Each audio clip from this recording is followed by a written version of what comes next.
Exodus chapter 3 is the text that we will be looking at.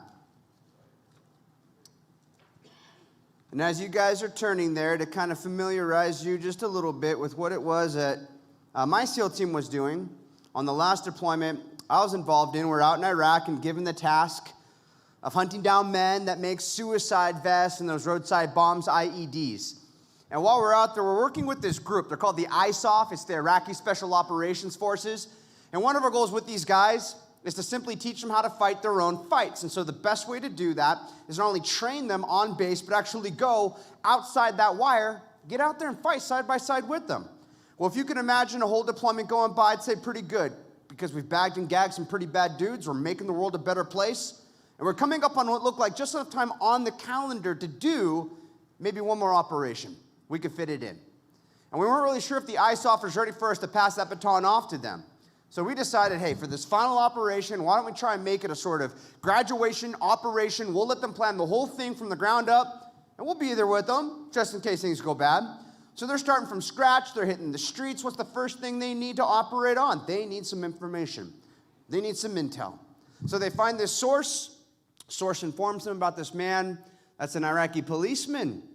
He's a policeman by day, wears the uniform, but at night back home, what is he? He's one of these bomb makers that we're looking for. And so the ISOF, they come up with the plan, the approach. Here's how we want to go over there, get in, grab the guy, extract. It all checks out, looks pretty good. But they did have one complaint. They felt they got shot at more than we did in the SEAL teams, and they wanted to let us know why. What is it? And these guys are just convinced that it all came down to the mere color of our uniforms. You got to be kidding us. The uniform, not the way we shoot, move, communicate, nothing to do with our tactics. You think it comes down to the mere color of a uniform. It's kind of insulting. And these guys are just convinced of this.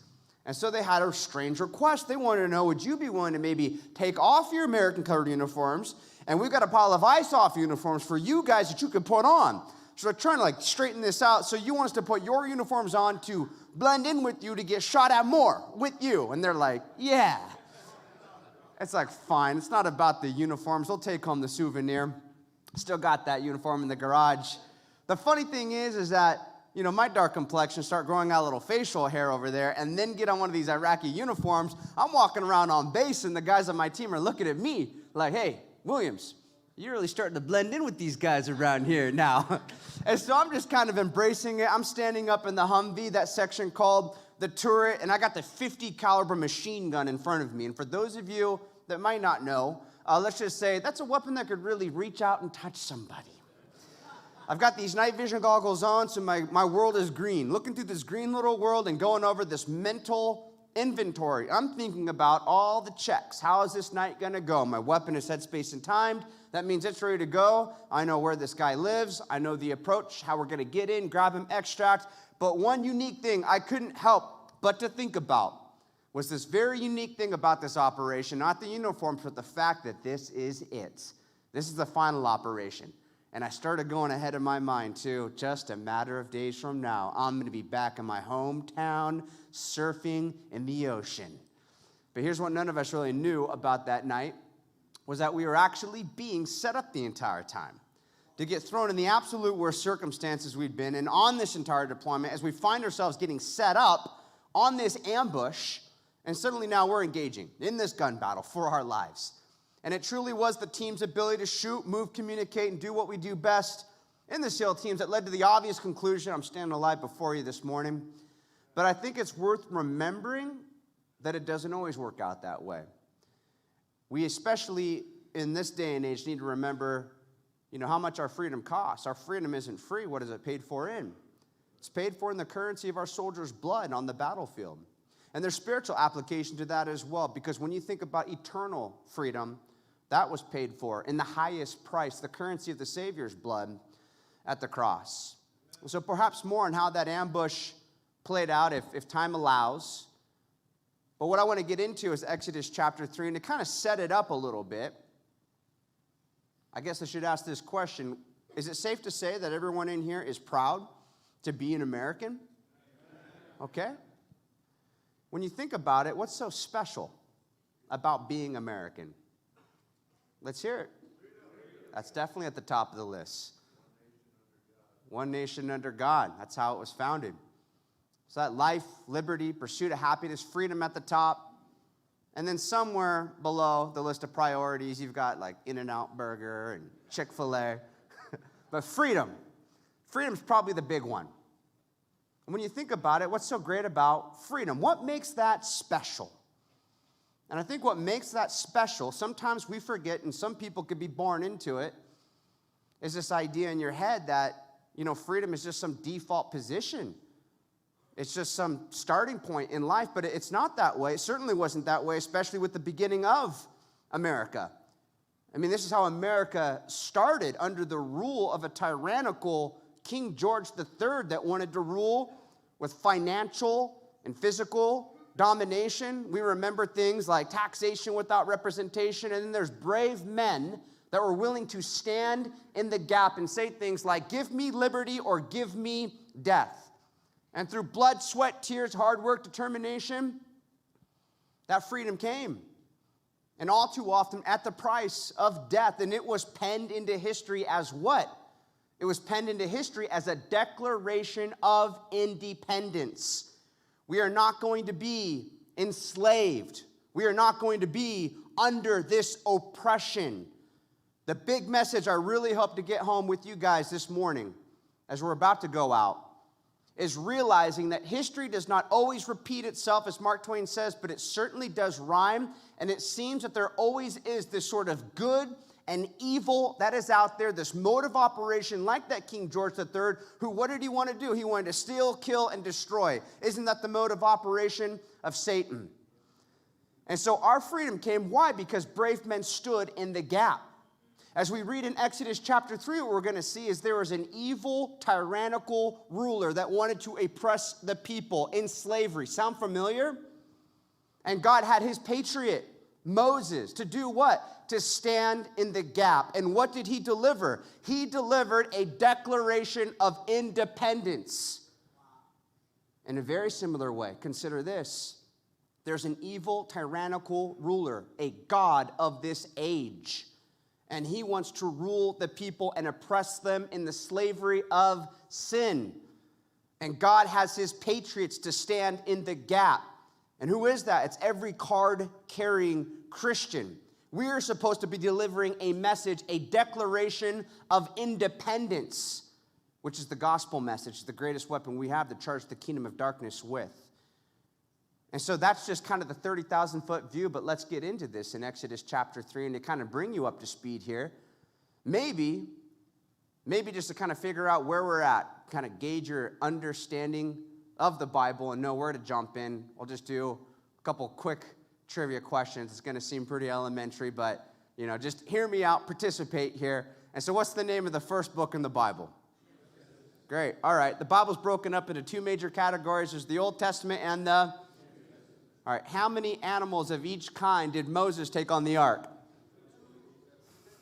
I heard a lot of twos out there. See, got my hands full, guys. It wasn't Moses. It was Noah. All right. I think I know where to jump in. Use it on your wives later. It's so fun. Gets everyone the first time. Got me. So, Exodus chapter 3, what's going on up until this point? Well, in Exodus, we find ourselves in the land of Egypt. And Egypt is the land of the Egyptians, but they didn't live there alone, did they? They coexisted. And some of the people they coexisted with were the children of God, the people of Israel. And everything was actually going really good for a while. Why? Because of one of Israel's own, Joseph. You remember the story of Joseph? He's the ultimate rags to riches story. I mean, talk about a kid that knows what it's like to be brought up under just a bad deck of cards. Some really bad circumstances. He definitely is one of those that could be like, man, I didn't get the same upbringing some of you did. I didn't get the same privileges. His brothers wanted to kill him, and they were going to murder him. And then they realized, you know what? Forget this domestic abuse stuff. What we'll do is we'll sell him into slavery. And so now he enters into human trafficking. And then he gets wrongfully thrown into prison for something he didn't do. But what was his perspective? What was his mindset? He was always faithful to God. He knew that God was watching over him. God's hand was upon him. And eventually God did truly come through. And he goes from being in prison to prince. He literally becomes prince, second in command over all of Egypt. Second in command only next to who? The very Pharaoh himself. And so because of his rise to prestige, now the children of Israel can kind of ride along on Joseph's coattails. And so they were blessed because of the way that God blessed him and looked out after him. And he could look at his brothers in Genesis chapter 50 and tell them, you know what, guys, what you meant for evil, God ultimately meant for good. Talk about a perspective that he would bring about that day and save so many people, save them from the famine. But like so many good things in life, unfortunately, this was just going to be a season. It wasn't going to last. And we learned that Joseph would die. And then we're informed in Exodus 1 that the king that knew Joseph, he died. And we get this new king that knew Joseph not. And so now over Egypt, you have this new king that didn't know Joseph. And so the people of Israel that are coexisting there, they have lost someone. They have lost their charitable king for what we'll come to see as a genocidal king. This king sounds familiar, kind of looked at what's going on with these children of Israel and saw how they were prospering, and he got jealous. And he thought to himself, why do they have it so good? And so what did he want to do? He wanted to give them backbreaking labor. He wanted to make life miserable, really turn up the heat on them. But the more he turned up the heat, the more they prospered. And so that's when he decided to go full genocidal infanticide. He decided he's going to kill the little baby boys. And so one would come to be born that we know as Moses. And so Moses was born. His mom doesn't have it within him to kill him. She's not going to leave him out there exposed. And so Mama Bear kind of comes out. She gets creative. And she hides him as long as she possibly can. Then she observes the fact that the king's princess would often go down to the Nile to bathe. And she thought to herself, if I just put my baby boy there, maybe in a basket amongst those Nile reeds, her heartstrings will be tugged and she'll do something about it. That's exactly what happened. The baby boy sitting there amongst the muddy Nile reeds. Princess sees him, heartstrings tugged, and one of her maidservants goes down and grabs him. Interestingly, if you think about it, Moses didn't receive his name Moses from his birth mother. It actually came from this Egyptian princess, and it has meaning to it. She says, I'll name him Moses, and it literally means to be drawn out of. And so here's Moses amongst these muddy Nile reeds. He gets drawn out into what? Royalty. From the reeds to royalty. He's living in the king's palace, living the life of prestige, eating from the king's table, but all the while the children of Israel are still under that back-breaking labor, hard work, oppression. We know in California we don't have straw anymore. They've taken it out of the restaurants for the most part. Well, it wasn't our governor that did this first. That Pharaoh actually took away the straw from the people to make it more difficult for them to make brick and mortar. That was a lame joke. Moses has it pretty good, but he sees his countrymen, and his heartstrings are tugged towards them. And in the New Testament, we're actually informed what his motive was. I think it's Acts chapter 7, Stephen, the first martyr, he points out that he thought his people would understand that God was going to use him to deliver them. So what did he do? He took matters into his own hands. As he sees an Egyptian beating on one of his countrymen, lays hands on the guy, takes it too far, kills him. And like so many of us, when we make a mistake, what did he try to do? Well, he tried to cover it up, literally cover the guy up. But it probably didn't take much more than a soft blow of the wind to expose what he had done. Another day goes by, and a couple of his countrymen are in a fight, a dispute with one another. He wants to play mediator. So he's trying to get into the middle of these guys. Guys, what's going on? And they look at him, and they challenge his identity. Who do you think you are?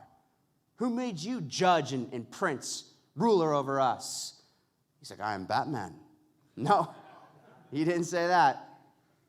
They're challenging him. Who do you think you are? Could you imagine what that must have felt like to be in his shoes at that moment right there? I mean, he really put his neck out there on the line for these guys, especially with what he had done the previous day. and they just turn it all around on him. Who do you think you are? What, are you going to kill us like you killed that Egyptian? Have you ever been in that place before where you've really put yourself out there for somebody? And I hate these words. You get the words that bounce right back at you like, well, I never asked you to do that for me. And so now he's about to lose it all. He put it all out there on the line for these guys. The king finds out. He knew the king would find out. The king puts a hit out on him. And so now he literally becomes a fugitive. He is on the run. 40 years goes by. And that's where we find ourselves in Exodus chapter 3, verse 1. And we'll just take on that first verse. Exodus chapter 3, verse 1. It says, Now Moses was tending the flock of Jethro, his father-in-law, the priest of Midian, and he led the flock to the back of the desert and came to Horeb, the mountain of God. Focusing in here on just being out there in the back of the desert. Could you just try and imagine for a moment what that must have felt like? What that must have been like for Moses, way out there in the back of the desert, in a wasteland, just going through this dry place. How often he must have had those quiet moments where he was just getting inside of his own head, thinking about how good things used to be. How great he had it when he was living that life of royalty and prestige in the king's palace. Why did I need to put it all out there on the line and risk it for these people? Look at where I'm at now, in the back of the desert. And maybe, for whatever reason, different circumstances, just by the law of averages in here, it's quite possible that many of you feel like you're going through that dry desert season right now.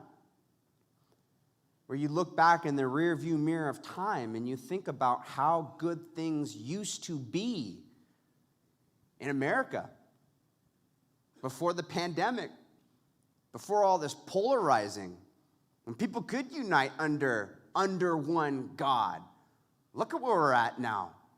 Such disloyalty.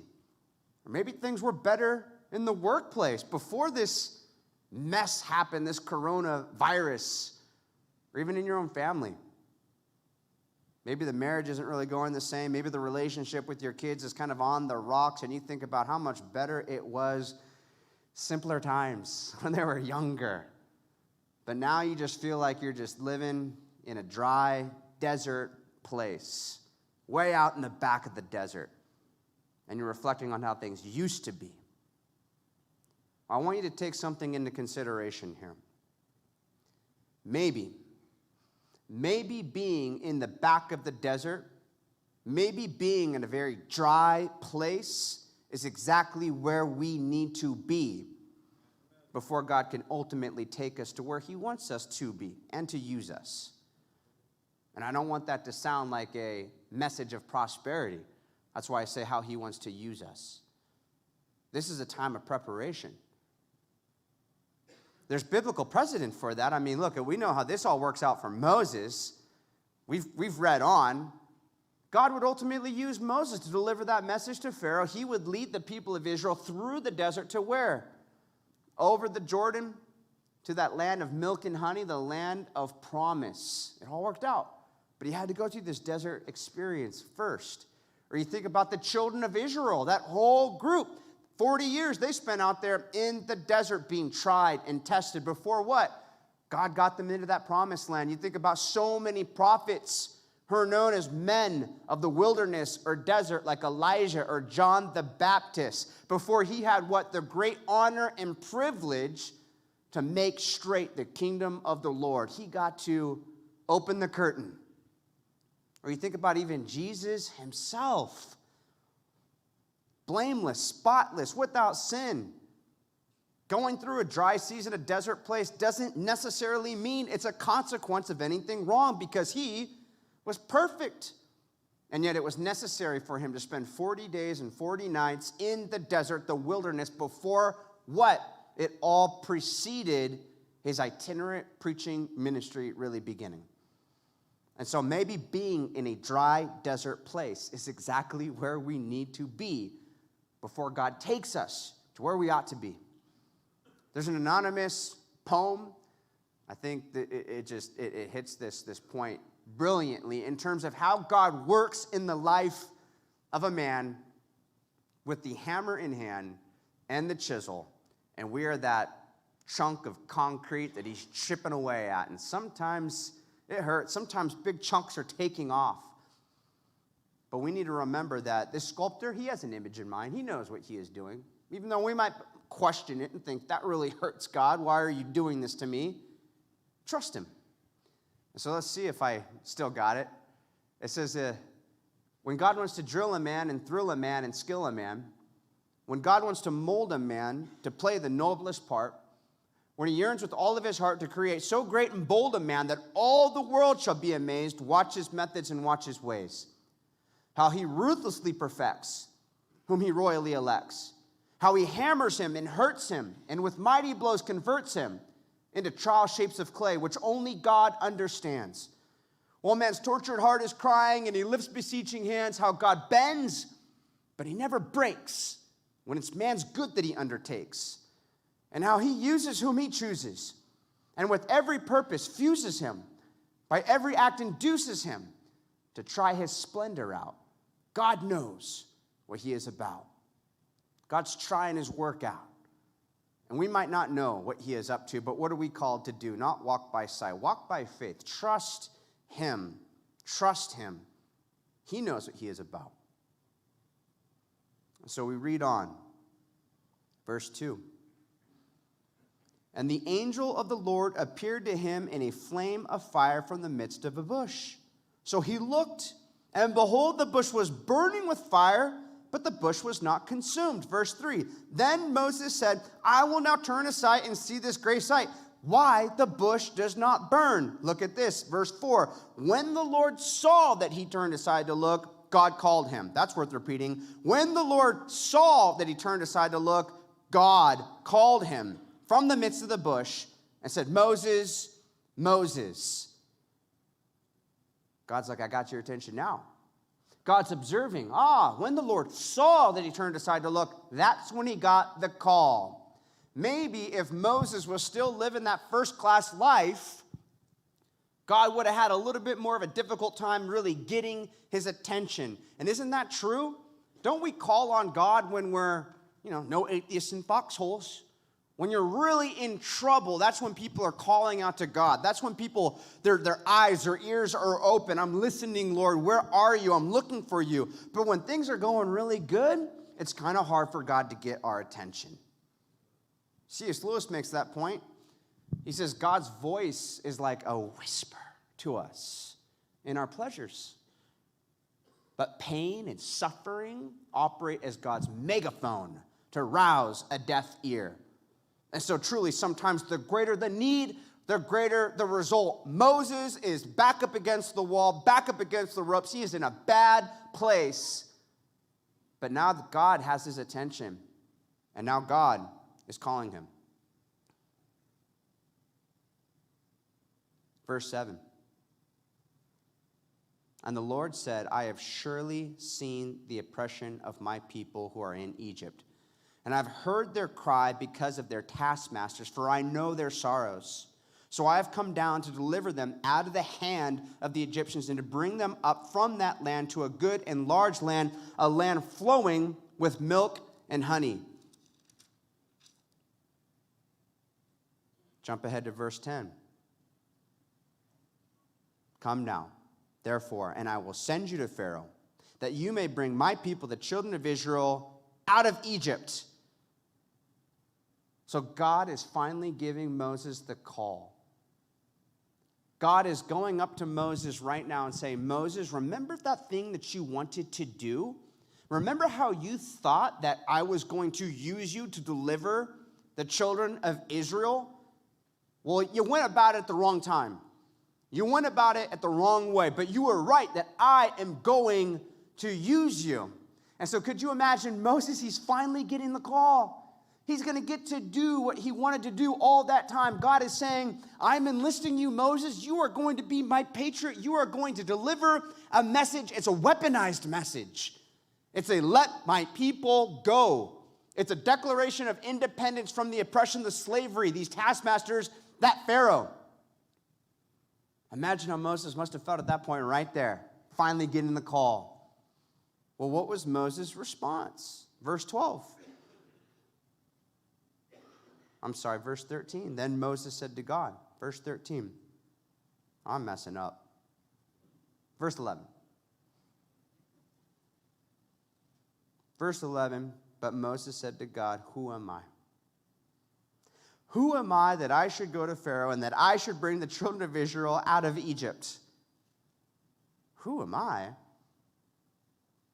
You know, as I was reading this, this thought came to mind. What was the last question that Moses was ever asked 40 years earlier by his own countrymen?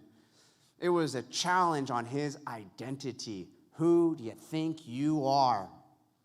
And now here he is 40 years later, still stuck on this question, who am I? He feels so unqualified. I'm not the right guy for the job. He's been beat down by these words. And this whole who am I mentality is toxic. It's really sick. And it just reverberates throughout history. There's a lot of people that have this sort of who am I mentality, and they kind of just write themselves off. They feel like they're not meant to be, or they're not the one.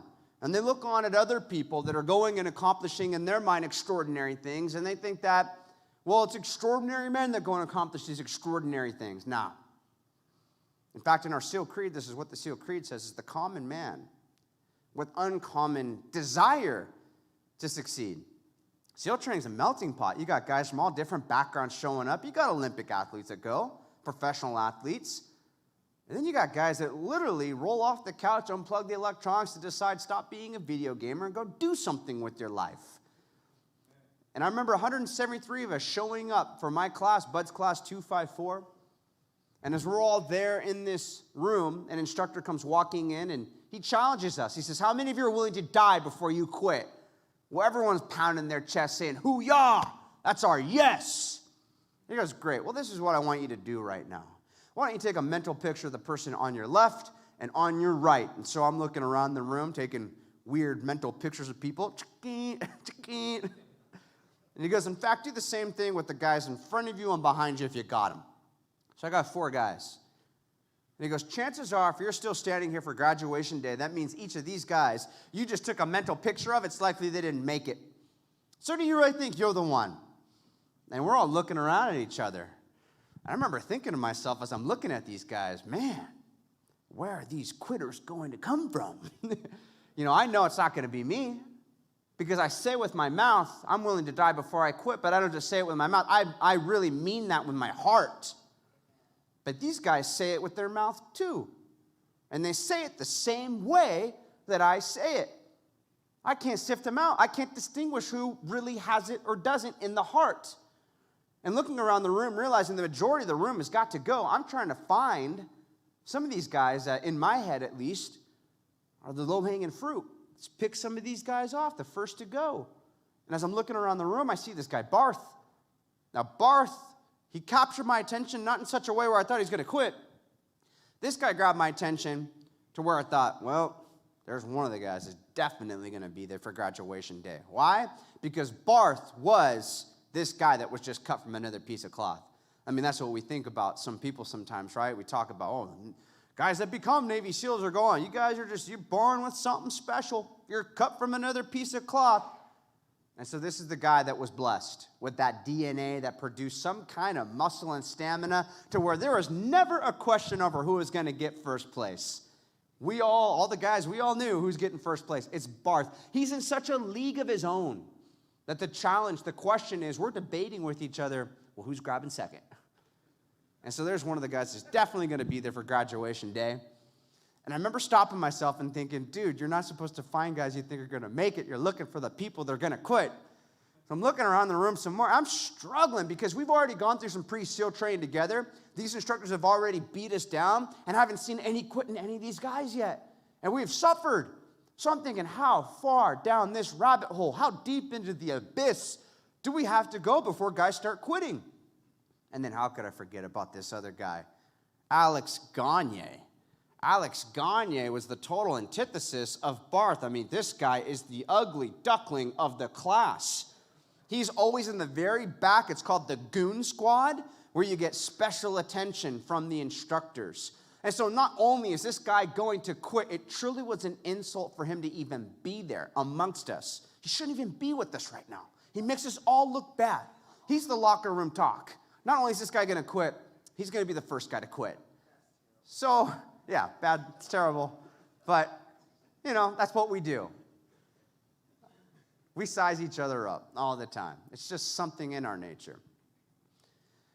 The irony is that by the time we get to one of the most difficult parts of training, this part called Hell Week, where they keep you up for 5.5 days, you get 4 hours of sleep during that time. That's not per night. That's 4 hours for the next 5.5 days. You run over 200 miles, typically carrying something almost all the time, either a telephone log or a boat on top of your head. The pressure of that boat's so great, it literally erupts through the hair and through the skin on the top of your head. A guy in a class prior to mine broke his neck underneath one of these boats. It's no joke. I went through in February, the coldest month out of the year. You don't get to wear a wetsuit. You're going out to the Pacific Ocean while we are sleeping at night. Just think to yourself, there's guys probably in San Diego right now that are out there in the water without a wetsuit on, suffering and going through it, jackhammering cold. It looks like you're hanging on to a jackhammer. And these instructors will play head games with you. Oh, we're not going to let you out of the water until we get 3 of you. Just come up with some random arbitrary number. 5 of you, quit. And you are there with these guys that all say the same thing. I'll die before I quit. What's one thing to say it? It's your actions that follow that show how bad do you want it. Well, who was one of the first to quit during Hell Week? Wasn't this guy Alex Gagne, who's still around? It's this guy Barth, the stud of the class. I mean, the number 1 pick. And who was one of the guys that ultimately made it through that pipeline and became a Navy SEAL? This guy, Alex Gagne, that little run of the litter. What does that demonstrate for you? I think what that demonstrates for all of us is the truth of this principle, that it is the common man with uncommon desire to succeed. So we have this idea in our head of like what it takes. You got to be born with that something special. You got to have that special DNA that produced that muscle like Barth and that stamina. No, DNA does not determine destiny. We see that. And so here's the good news is this is something that's open and accessible to each and every one of us. So many people write themselves off and think that, well, I'm just not cut out for it because I wasn't born into the same household that person was over there. I don't get the same privileges. I didn't get the same upbringing. I didn't get to go to the same school, the same education, whatever it is. Yeah, there are people in life, I guess you could say, that do get a different, and we could say to some degree, a more privileged start. But that's not the determining factor. The determining factor isn't that DNA, isn't that household. It's not your progeny. It's not what pedigree you come from, especially in America. America is a place where you could find yourself starting at the top, and if you don't know how to keep it, you can find yourself at the bottom. And that's true of our freedoms as well. Our founding fathers said that. These are your if you could keep it. And this is a place where you can find yourself starting off at the bottom. But if you got the heart, the mindset, the desire, the passion, you can climb your way up there to the top. This is a biblical truth. 1 Samuel 16, what does it say about God and his perspective on man? He says, I don't see the way that man sees. Because what does man do? Man looks at the outward appearance. What does the Lord do? God looks at the heart. He doesn't care about your resume, Moses. He knows how much you've blown it. He's seen all that. He's checking your heart. Do I still have that same Moses there that wanted to be used by me? And so we could really mess up our resume, as it were. God doesn't care about that. He doesn't care about the outward appearance. He's looking at your heart. Where's your heart? Where's your mindset? And who is he saying that in comparison to?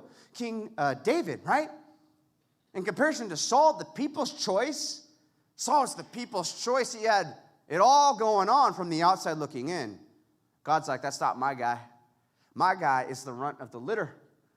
My guy is the last to get picked on the kickball team. You know, when the prophet went to the house of Jesse and he's trying to figure out who's going to be the next king that God wants me to anoint, and he went through all that household of Jesse, all the sons, all of the number 1 seed picks. God's like, no, it's not any of these guys. He's like, do you have any more sons? So yeah, I got David out there, you don't want him, though. He's the locker room talk. That guy, he's out there. No, that's the one. And what do we know about David? One of the things that we know about David, what does it say about David's heart? Can I emphasize this heart point like anymore? He had a heart after God's own heart. And what did God do with that little runt of the litter, David? Well, with that heart, he used him to do what? To take on giants like Goliath and literally chop his head off. And so the eyes of the Lord, it says, go to and fro throughout the whole earth to do what? To show himself strong on behalf of those whose hearts are loyal towards him. And so where is your heart? That is the big question. And so there are uncontrollables in life. But I think that we can determine what we set our mind to, what we set our heart to, what we set our desire to. Do we desire? Is the desire even there, really, honestly, to please God? Do you want to live a life that is pleasing to God, or did you never really ever intend to? And so God's just checking his heart. So he's questioning his identity. And he finally is going to get around to asking, I think, the right question. Because the wrong question is this, who am I? The right question is this, who is my God? That's where the real divine power and authority is going to come from. And so verse 12. So he, God, said, I will certainly be with you. And this shall be a sign to you that I have sent you. When you have brought the people out of Egypt, you shall serve God on this mountain. Then Moses said to God, indeed, when I come to the children of Israel and say to them, the God of your fathers has sent me to you, and they say to me, what is his name? What shall I say to them? And so Moses here is asking for something very unique. I don't know if you know this or not, but God, all the way up until this time, wasn't known by a proper name with the children of Israel. How did they talk about God? They talked about God like this, the God of our fathers, the God of Abraham, the God of Isaac, the God of Jacob. And so now Moses is asking for some special revelation. If they ask your name, he's finally getting around to this, well, who is my God? What kind of name shall I give him? And so now he's about to get something really special. Exodus chapter 3, verse 14. And God said to Moses, I am who I am. And he said, thus you shall say to the children of Israel, I am has sent me to you. What is the name of God? I am. This is one of the most revered names for God, even in Judaism, all the way up until this day. We've got worship songs about, well, who is the great I am. This is God's self-revelation to Moses. This is how I want myself to be known to the people. I am. Now there's sort of a pulling away, and this is where I wanted to get more personal. We know how God ultimately uses. This great I am is going to use Moses to do what? Remember, deliver a weaponized message. It's a declaration of independence. It's a let my people go message. What I want you to see, what I really want you to understand, is this same I am that spoke to Moses, that called Moses his patriot. He literally calls you and I to be patriots in a very similar way. And he wants us to deliver a let my people go message. This is incredible. And it jumps off and it jumps into the New Testament and it gets very personal. Jesus used this name to identify himself. He ascribed it to himself in John chapter 8. And so in John chapter 8, to kind of set the scene, Jesus is in a dispute with the Jews, which it wasn't unusual during that time. Funny thing is this, they're challenging him on his identity. He's talking about his Father in heaven. And they're probably being a little facetious when they're talking about his father, right? Who is your father? They're probably thinking, you're illegitimate. We know Joseph isn't your father. And so they're challenging him on pedigree, right? What's your pedigree? What's your genealogy? Where do you come from? Jesus is talking about his Father in heaven. They want to know, who are you? And he says things like, well, you know, they're talking about Abraham. They're like, our father Abraham. They're kind of pointing to their pedigree. He's like, oh yeah, your father Abraham. Your father Abraham rejoiced to see my day. He was glad and he saw it. Right now, what do they think? He's crazy. That's what they think. They think he's 5150. He has lost his mind. Why? Because they know he's not even 50 years old. And you're saying that you have seen Abraham? The real kicker is about to come there in John 8:58. But I think to set that up, what you have to understand is that during Jesus' time, when they would read Exodus chapter 3, what is the Old Testament primarily written in? What is the primary language? Hebrew. But during Jesus' time, what was the predominant translation of the Old Testament during that time? It was in Greek. It's called the Septuagint. At least a few hundred years before Jesus, the Roman Empire had conquered so much, and through that conquering, they adopted some of the influences of the places that they had conquered. And one of those things was the Greek koinonia language. They liked that language, and so that language became what they called the lingua franca. It's the language of the day. Here was the scary part for the Jews, is that Hebrew began to become a forgotten language. And so in their nervousness, they decided, let's come up with a translation, a sharp, accurate translation called the Septuagint, which literally means the 70. What they did is they took 70 of their top premier scholars and meticulously translated from Hebrew into Greek. And does it have God's thumb or stamp of approval on it? Well, what does this say for you? Jesus, the vast majority of the time when he quoted the Old Testament, I don't know if you know this or not, but what version did he quote? He quoted from the Septuagint version.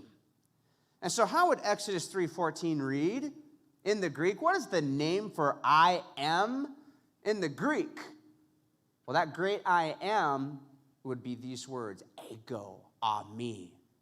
They knew when you say ego, ami, you're referring to this I am, the great I am, the God that revealed himself to Moses. We're kind of knowing this and going over this, and here I am in Exodus chapter 3 and kind of thinking like what to extract out of that. My wife was out one day, and my daughter's in school, but I have my son with me, and he's a handful. And so I had to come up with a message, very short notice, and so I needed some time to focus. I needed to get him off my shoulders. And so I thought, well, I'll break a principle, and I'll just hook this kid up with a bunch of candy right now. So I grabbed like a little plastic cup and just like filled that cup up with a bunch of candy, set him up on the couch, and so he's just busy like eating that candy. He's being quiet, and I'm walking in the house holding this up thinking Exodus 3:14, the great I am. I know Jesus uses that name.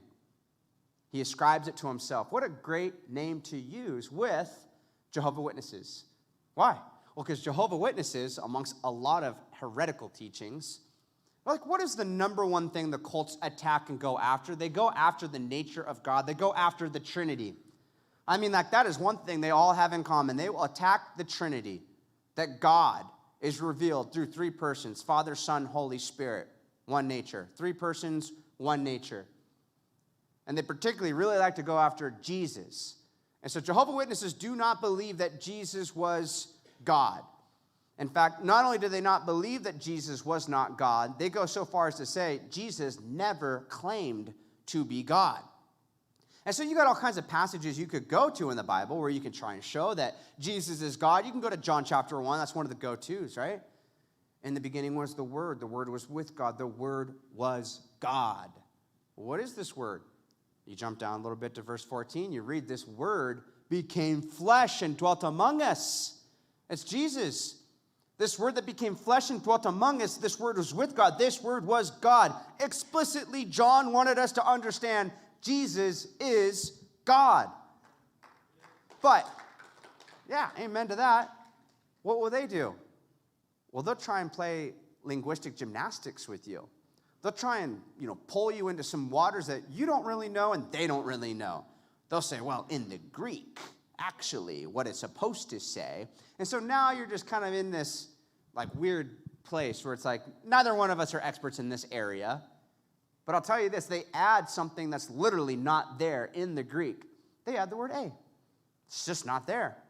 And so they'll try and say, this is what it's really supposed to be translated as. In the beginning was the Word was with God, the Word was God, little g. It's not what it says. It says he was God.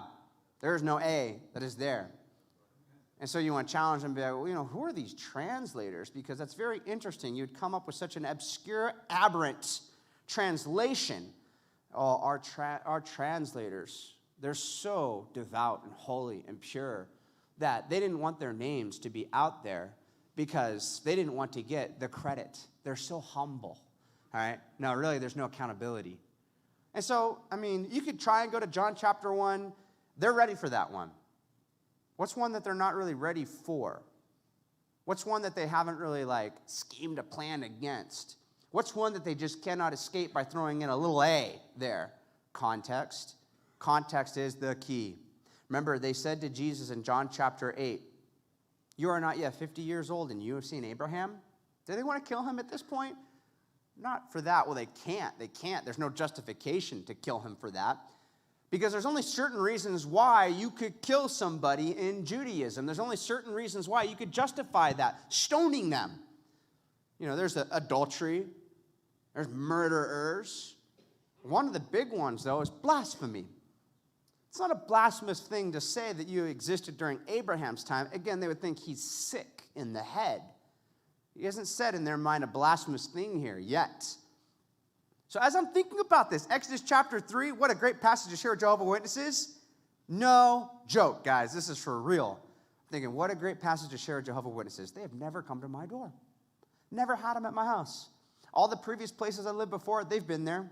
But these years have gone by. I've never had Jehovah's Witnesses at the door. Consciously thinking that, Exodus chapter 3 opened up. I'm thinking, what a great passage to share with Jehovah's Witnesses. And in that moment,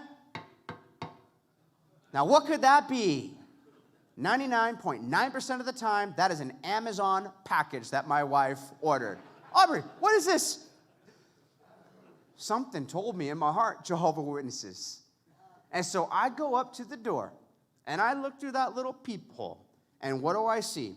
Not the Mormons, it's the JWs at the door. I can't believe it. I got the Bible in hand. I didn't want to walk up right with the Bible, so I kind of put it to the side for a second. And I start to open it. Well, by this time, my son, you guys know how it is. He has had that candy. He has eaten it all, and he is in the fourth dimension. And he is so excited to find out now, what is it? Who is at the door? And so I'm trying to open the door, and this kid, I'm trying to keep him back like a pit bulldog, trying to get his head through the door. I'm like, stay back, son. And so my son had a funny thing at this time. It was kind of embarrassing because he would do it to people at church sometimes. But I begin to realize he actually might have a gift here. So here's the thing he would do. He would hiss at random people. They would come up and they would be like, oh, and he'd just be like, and I'm like, ah. But then I began to observe the people he would do it to at church. You know those people at church. They are amongst us, right? You just kind of get a weird feeling about them, even though, hey, we're all here. And he would hiss at certain people. I'd be like, I think he's got the gift of discernment. Yeah, son, I didn't think. And so I'm opening that door. I finally just decide, let him go first. Well, he's getting his head through the door. What do they say? What a cute little boy. What does he do? They're like, oh, he goes scurrying through. I got the JWs right here. I got to pull it together here. Let me try and be quick. And so I just get around to it with them, all right? We're talking about the reality of hell, eternity. I go, what do you make of Jesus? I know you guys don't believe Jesus is God. I believe Jesus is God. I know you guys don't believe it. I think I could show it from the scriptures. They go, oh, yeah, well, we would like to see that. I go, okay, let's go to Exodus chapter 3. We read Exodus chapter 3. What is the name for God? He is the I am. Let's go to John chapter 8. We go to John chapter 8. We read what we just talked about, how Jesus is in this dispute with the Jews at that time. He's saying that he saw Abraham. They're like, you're not even 50 years old. You have seen Abraham. Note, there's only certain reasons why they can stone somebody, right? One of the big ones is that blasphemy, right? What does Jesus say in John chapter 8, verse 58? And I can give it to you by memory, but I do want to pull it up.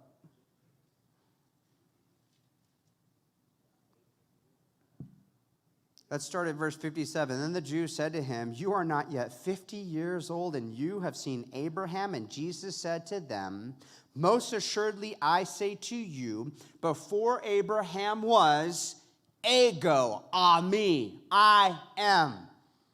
It was not lost upon them what he was saying right there, because look at their immediate response to that. They were triggered. The very first thing they do, verse 58, then they took up stones to throw at him. For what justification could they take up stones to throw at him in their mind? In their mind, for blasphemy. Because as they say in John chapter 10, for you being a man, make yourself to be God. They understood crystal clear what Jesus was explicitly saying right there. They're challenging him on his identity. He's saying, you really want to know who I am? All right, follow with me here. Let's open up the word. Go to Exodus chapter 3. Took it right out of the Septuagint. That name for God, ego, me. You're looking at him. I am. They were so furious. And that's exactly what we see in John chapter 10 when he says, look, at many good works I performed in your sight. For which of these do you want to stone me? Again, they want to stone him. They say, not for a good work. For you being a man, make yourself to be God. And so the Jews understood what he was saying. And I was telling these Jehovah's Witnesses, look, here's the deal. They didn't believe that he was God. That's the company that you're sharing. Do you want to be like the Pharisees? They understood he claimed to be God. They just didn't believe it. You don't believe that he is God either. Is that really the group that you want to be numbered amongst? And I remember the one that's like the more, I don't know what you call him, the more mature, the more like along the way, the leader in the two, because there's always like the protege, the younger one that's trying to learn, the little apprentice, and you got that one that's like the guide, where they're like, well, we could see you have your hands full here with your son. And I'm like, no, I got time. And then the little protege, the little new one, was literally going back and forth from Exodus 3:14 to John 8:58. Exodus 3:14, John 8:58. Literally going this and saying, I never seen that before. And so what did the other one wanted to do? He wanted to get out of there. And so I'm like, stick around. They go, no, we got things we got to go do. And I'm like, dude, I'm telling you, the neighbor's going to answer the door. I got time. And they're like, I was like, at the very least, let's arrange it. Let's set it up. And they go, okay, I'm hardly ever home, so let me give you my number. So I try and give him my number. He's acting like he's taking it down. And I go, what? Repeat it back to me so I know you got it. And he goes, we got it. Never seen him again. Where am I going with this? This same I am that spoke to Moses, that gave him this weaponized message to go and to spread, to let captive people go, to get them out of the hands of this oppressor. Now we know who it is. Who is it?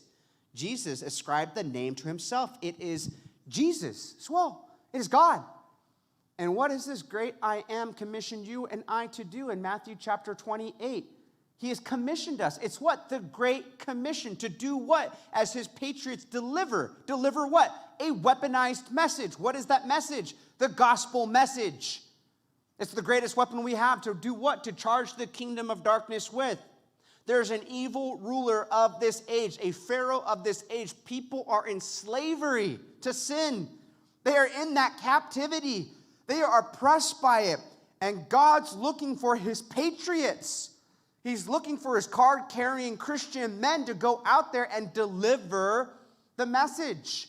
And we shouldn't have this mentality of like, well, who am I? Or that one's not for me. No, that's for every willing and able soldier. We all are soldiers for Christ. And a soldier that cares about the things that his commanders enlisted him to do, he doesn't entangle himself with the things of this world. Jesus was always about the Father's business. He's always about pleasing God. Those that do the will of my Father, those are my brothers, those are my sisters. That is what he said.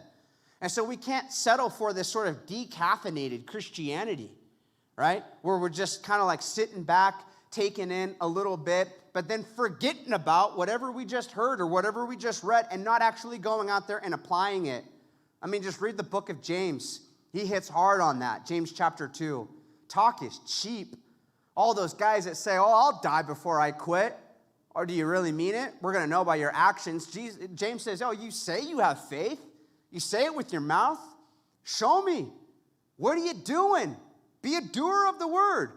That's how I really know who's who. Jesus says, you'll know them by what? Their fruits. Many will say to me, Lord, Lord. He says, you'll know them by their fruit.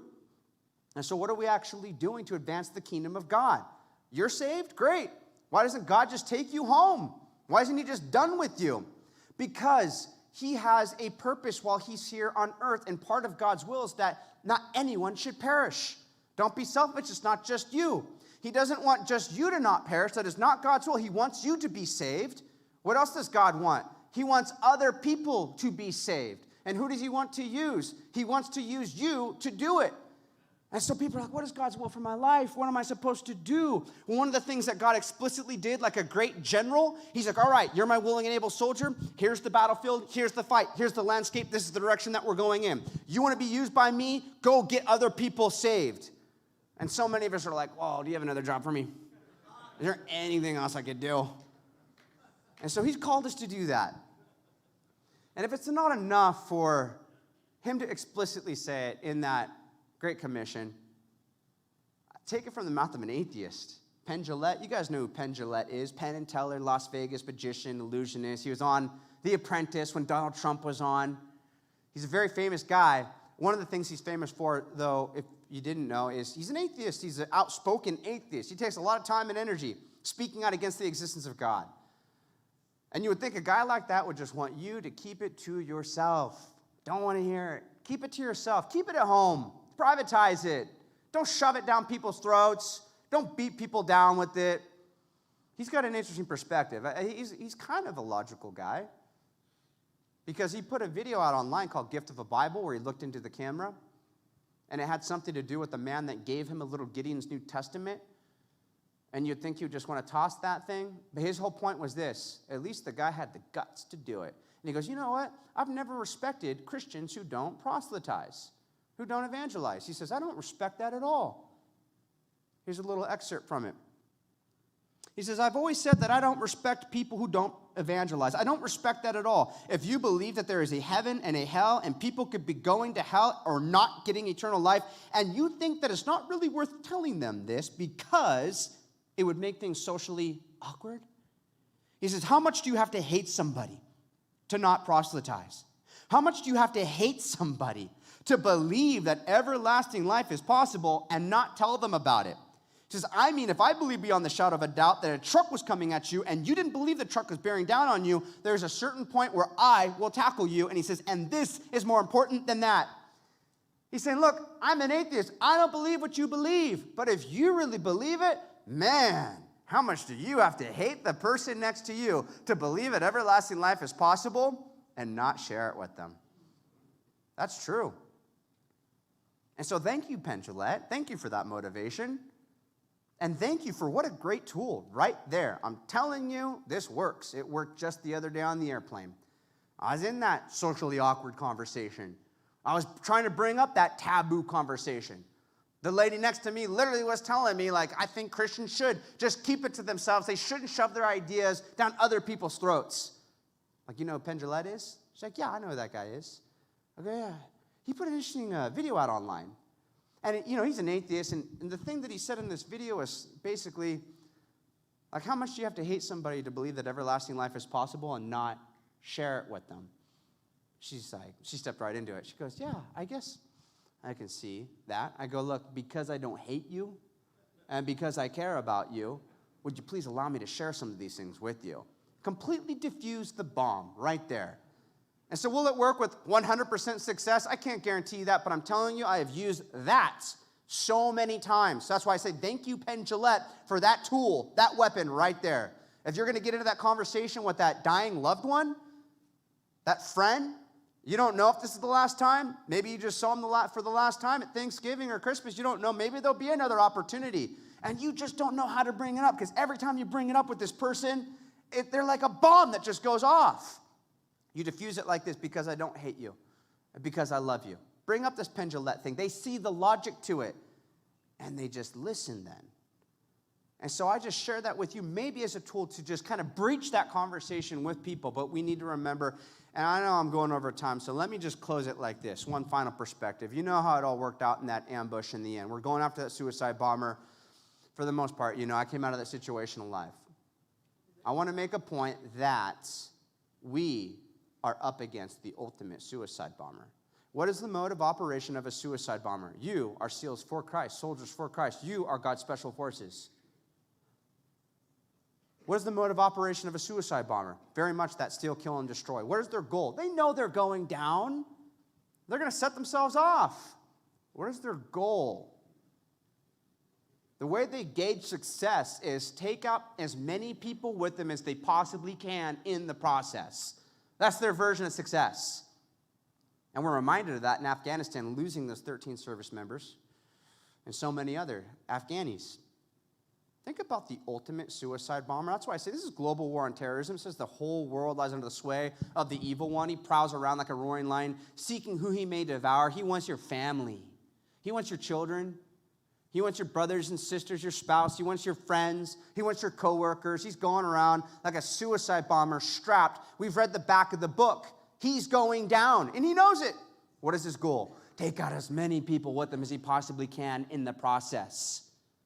But God has commissioned you and I to deliver a weaponized message, a message that destroys the plans of the enemy of our soul. C.S. Lewis says, enemy-occupied territory, that is what this world is. But Christianity is the story about how our rightful king has landed. You might say in disguise. And now he's calling us all to take part in his great campaign of sabotage. Hey, you want to be a saboteur with divine justification? Put a dent in that kingdom of darkness with the greatest weapon we have, the gospel message. Amen? Let's pray together. Father, we just...